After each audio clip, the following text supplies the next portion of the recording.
Alors cette fiche est généralement détestée par les candidats, d'abord parce qu'elle est très technique, mais en plus parce qu'ils y voient beaucoup de chapitres. Mais en fait, j'ai envie de dire justement, c'est tant mieux, puisque tous les points, tous les contenus sont là, vous n'avez qu'à vous appuyer sur les points précis que sont les têtes de chapitre. Premier point, vitesse en mètres par seconde. Première question à se poser, c'est pourquoi traduire les kilomètres/heure en mètres par seconde? Déjà, une bonne raison, c'est que les distances de freinage et les distances de sécurité, les distances d'arrêt, sont exprimées en mètres et en secondes. Ça tombe bien. Donc, ça peut être déjà une bonne idée pour ça. Mais aussi parce que le cerveau humain appréhende beaucoup mieux les mètres que les kilomètres et beaucoup mieux les secondes que les heures. Donc, c'est plus parlant, naturellement. Donc là, il faut donner un exemple concret à l'inspecteur, lui expliquer qu'il existe un moyen approximatif pour faire cette traduction, qu'on prend donc les dizaines multipliées par 3 pour obtenir les mètres par seconde, donc à 50 km/h, 5 x 3, 15, on parcourt 15 mètres en une seconde. Je vous laisse regarder un peu le détail pour l'expliquer vraiment tranquillement. Deuxième point, le temps de réaction. Bon, alors le temps de réaction, c'est le moment que ça commence au moment où je détecte l'événement, l'objet, et ça s'arrête au moment où je commence à agir sur ma commande.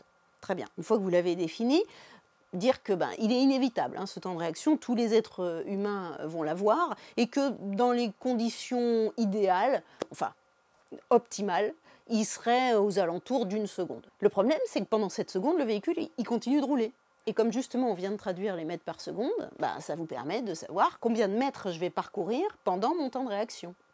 Si tant est que mon temps de réaction est d'une seconde, parce qu'il faut quand même préciser aussi que ce temps de réaction, il peut augmenter en fonction de votre état de fatigue, par exemple, de votre consommation d'alcool ou de stupéfiants aussi. Il peut doubler, tripler, enfin il peut prendre vraiment de proportions. Et toujours pareil, le véhicule continue de rouler pendant ce temps de réaction, je le rappelle. Ensuite, on vous parle de l'énergie cinétique. Donc l'énergie cinétique, c'est l'énergie qui s'accumule avec la vitesse dans un corps en mouvement. Là, il faut vraiment que vous trouviez un exemple qui vous parle à vous.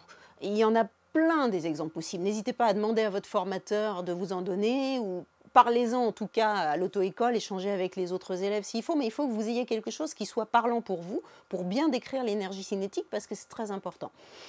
Imaginons, moi je vais prendre l'exemple d'un boulet de canon. Si vous lancez un boulet de canon avec un canon ou une catapulte, il va évidemment causer beaucoup de dégâts.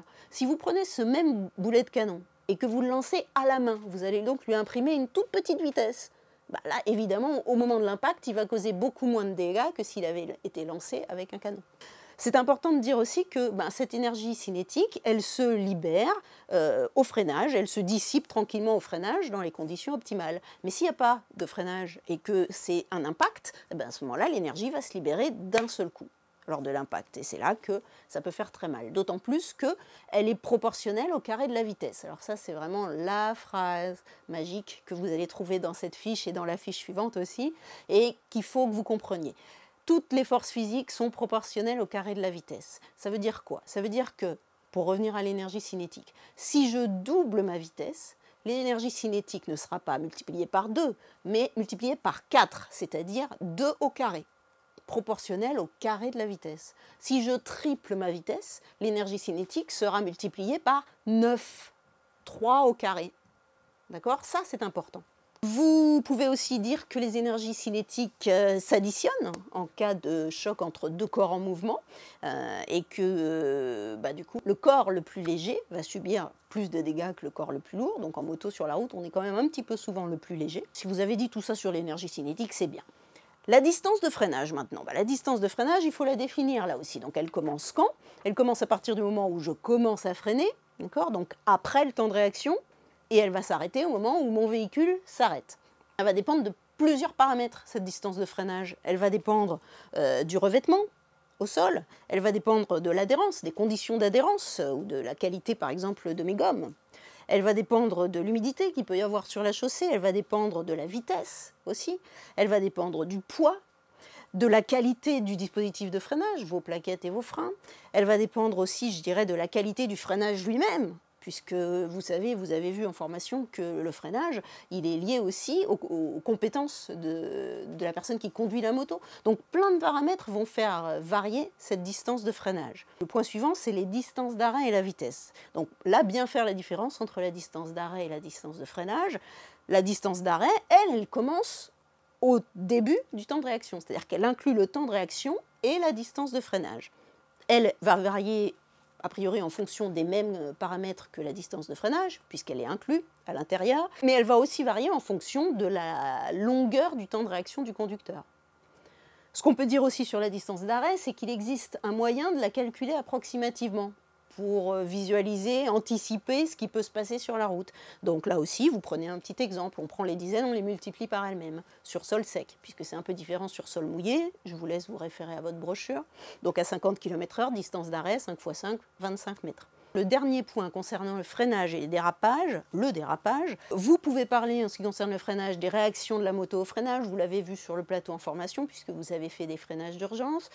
Donc là il s'agit de parler des risques du freinage, les risques de blocage de roues par exemple, parler donc de les réactions de la moto, la procédure que vous allez mettre en œuvre au freinage, dans quel ordre. Ensuite, le dérapage, qui est un des risques du freinage. Bien là, l'idée est de dire que, effectivement, si on bloque les roues, on va se retrouver en situation de dérapage, que dans ce cas-là, idéalement, pour cesser de déraper, il faudrait relâcher les freins pour que les roues reprennent contact avec la route et qu'on retrouve de la motricité, et que c'est justement ce que va faire le système ABS, qu'on trouve sur les motos aujourd'hui, qui va donc intervenir pour limiter les risques de chute en cas de blocage de roue. On a dit tout ce qu'on pouvait dire sur chaque point. En conclusion, rappelez que les forces physiques sont proportionnelles au carré de la vitesse parce que c'est important, et puis que vous êtes conscient que les forces physiques interviennent dans la conduite de votre moto et qu'elles ont une influence réelle sur les réactions de votre véhicule.